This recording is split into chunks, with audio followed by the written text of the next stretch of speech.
അല്ലേ? ഇന്നത്തെ നമ്മുടെ കഥേൻ്റെ പേരാണ് ഉല്ലനുറുമ്പും കിട്ടനാമയും. ഉറുമ്പിൻ്റെ പേര് ഉല്ലൻ, ആമേൻ്റെ പേര് കിട്ടൻ. ഇപ്പം രണ്ടാളെ കഥയാണ്. ഒരു ദിവസം ഉല്ലനുറുമ്പ് ചന്തയിൽ നിന്നും പഞ്ചസാരയും ബിസ്ക്കറ്റും പഴങ്ങളുമെല്ലാം വാങ്ങി. കണ്ടാ, ഉറുമ്പ് ഒരു ദിവസം പുറത്ത് കടയിൽ പോയിട്ട് എന്തെല്ലാം വാങ്ങിക്കുന്നേ? പഞ്ചസാര വാങ്ങിച്ച്, ബിസ്ക്കറ്റ് വാങ്ങിച്ച്, പഴമെല്ലാം വാങ്ങിച്ച് തിന്നാൻ വേണ്ടിയിട്ടേ.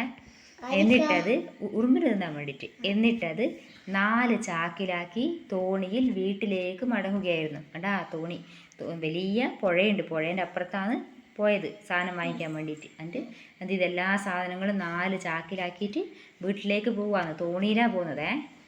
കുറേ ദൂരം കഴിഞ്ഞതും ഉല്ലൻ്റെ തോണി മുങ്ങാൻ തുടങ്ങി. അയ്യോ രക്ഷിക്കണേ! ഉല്ലൻ ഉറക്കെ കരഞ്ഞു. കണ്ടാ, കുറേ സമയം തോണിയിൽ ഇങ്ങനെ പോയിക്കൊണ്ടിരിക്കുന്നേരം തോണിയപ്പാട് മുങ്ങിപ്പോയി അല്ലേ. അപ്പോൾ ഉറക്കെ കരഞ്ഞ്, അയ്യോ എന്നെ ആരെങ്കിലും രക്ഷിക്കണേന്ന് കരഞ്ഞ് അല്ലേ. ഉല്ലൻ്റെ കരച്ചിൽ കിട്ടനാമയും 2 കൂട്ടുകാരും കേട്ടു. അത് കേട്ടപ്പോൾ ആര് കേട്ട്? വെള്ളത്തിൽ ആരാ ഉള്ളത്? ആമയുണ്ട്, കിട്ടനാമ അല്ലേ. ആമയും കൂട്ടുകാരെല്ലാം ഉല്ലൻ ഉറുമ്പ് കരയുന്നത് കേട്ടു.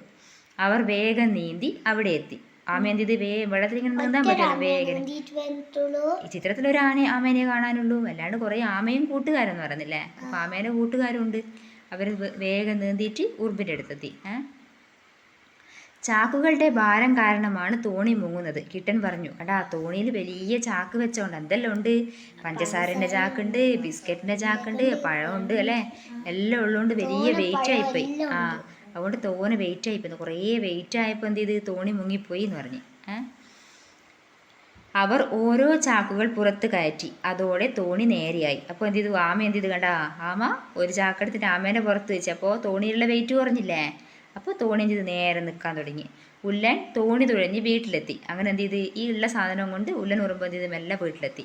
കിട്ടനും കൂട്ടുകാരും ചാക്കുകൾ പുഴക്കരയിലെ ഉല്ലൻ്റെ വീട്ടിലെത്തിച്ചു. കണ്ടാ, ആമ എന്ത് ചെയ്തു? ആമയും കൂട്ടുകാരെല്ലാം സഹായിച്ചിട്ട് ചാക്ക് കെട്ടുമെല്ലാം ഉല്ലൻ്റെ വീട്ടിലെത്തി. നന്ദി കൂട്ടുകാരെ, ഉല്ലൻ അവരോട് പറഞ്ഞു. ഉല്ലൻ അവരോട് നന്ദി പറഞ്ഞു അല്ലേ. എല്ലാവർക്കും സന്തോഷമായി. ഇതാണ് ഉല്ലൻ ഉറുമ്പിൻ്റെ കഥ.